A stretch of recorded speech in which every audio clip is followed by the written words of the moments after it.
Hey, what's up guys? It's DirtyGuvnah here, and today in this video I am going to talk about base capturing. Now the schematics for base capturing in Planetside 2 are really complex, so I'm just going to get right to it. There are three main kinds of bases in this game. They're what I call outposts, and amp stations, and biodomes. And if you see right in front of me, that's a biodome. And what a biodome is, it's basically you took the Amazon River and threw it inside a dome. It's just a jungle pretty much, and there's 4 points you have to capture, and then you have to wait like a half hour just for it to become yours. So I tend to stay away from them, but if you do capture, you get a whole lot of points for it. Then there is amp stations, and it's basically a city. Like there's rooms, and they're all connected, and there's high places to snipe from, and they're a lot of fun. But in amp stations, there's generators which produce these kind of shields at all the entrances, and you have to destroy the generators to get all of your heavy equipment, such as your tanks and whatever, to get those in. And so that's where light assaults come in handy to destroy those generators because they have jetpacks that can just fly over anything. And so, oh man, wait a minute. Oh, grenade fail. Okay. So, and then there's this, and this is called the Misa Comm Station, and this is basically it's an outpost pretty much. It's like just a puny little base.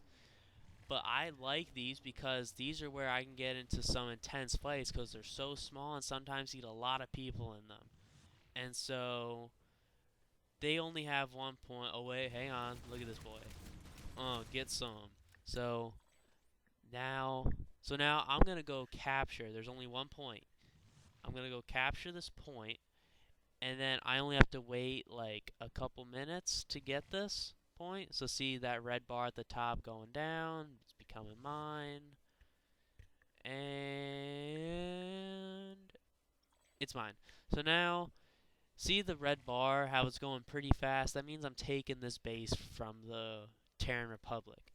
So under that um, green square, you see, I don't know if you can see it, but it says 0/2. And what that means is that you can put two of your teammates by that point and you will capture the base quicker because you have more influence. So, another thing where influence comes in handy is when you're capturing things like biodomes and amp stations, and even outposts in a way. But outposts mainly surround the biolabs and the amp stations. And you see how I stood right by that point, and now it's 1 out of 2, and now the base is going to become mine quicker. Now, the bad side to that is if, say, like on some points, you can put 6 people by them. That means you can put 6 teammates by the point, and it'll go really fast. So the bad thing is, your enemy knows that there's 6 people in there, so they'll probably chuck a grenade or throw a rocket in there. And you see right in front of me that thing off to the left. Yeah, that is an amp station. And notice how it's sort of a hexagon. Now around that whole amp station are these outposts. And for every outpost you capture, you get influence to capture. What the? Oh my gosh, you gotta be kidding me. Wow, I just got killed by a plane and I got sniped simultaneously. But whatever, I'm gonna shake it off. So, now that I died, I'm gonna go back up that mountain and try to capture that base again. And base capturing is a great way to get a lot of points. If say you're in like a relatively boring server and you just want to get some points, go do some base capturing because that'll get you a lot of points. And so now I'm gonna go get my quad with my grenade launcher. And by the way, the quads in this game are virtually indestructible unless you get shot by like a stinking tank or something. You won't die pretty much unless, or if you get like sniped while moving or something like that. And oh man, okay, so right now that's called the Annihilator, and it's just a rocket launcher that can lock onto planes and aircraft. And if you want a good rocket launcher, I highly recommend you get that. Unless you prefer to fight infantry battles because you need a lock on to fire a rocket. So, I'm sorry, I got a little bit off topic there. So, my opinions on the base capturing in this game, I like it. It's good to use, but I think it's a little too it lets the enemy know a little too much about what you're doing to try to, well, what the heck. It was little lets the enemy know a little too much about how many people you have. So, I mean, I don't know. I'll let you guys decide, and then if you would like me to send in an email, I'll do it.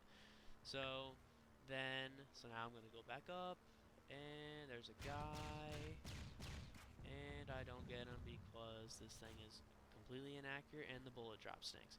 So, alright, off topic again. I'm sorry. I tend to get off topic a lot like that.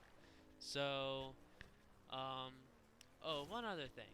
Right now I'm in a heavy assault class, and a heavy assault basically you're a portable tank. Like you have a rocket launcher, an LMG, and a pistol.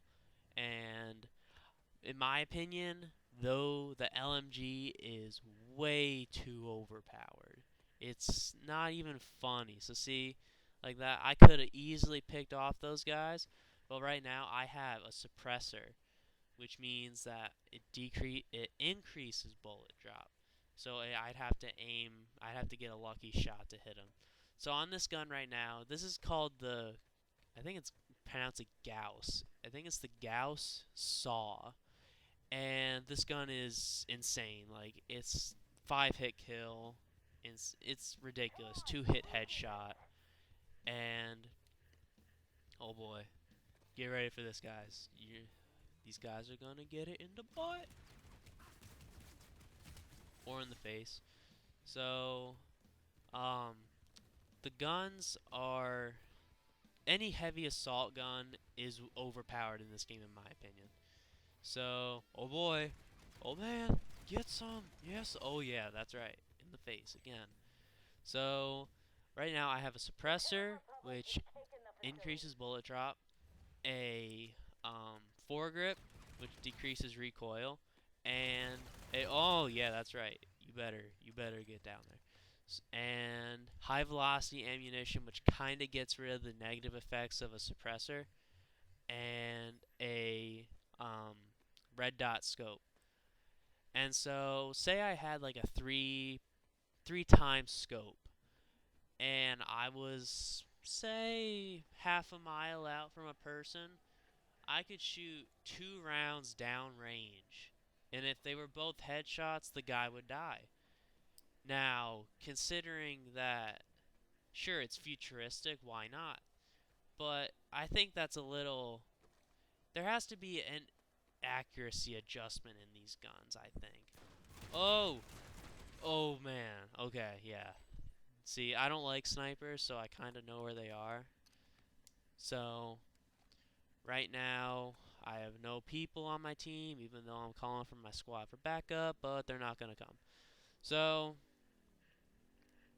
oh, and in a heavy assault class, you have a personal shield, which is basically you get double your shield. And like in Halo, when your shield runs out, the damage.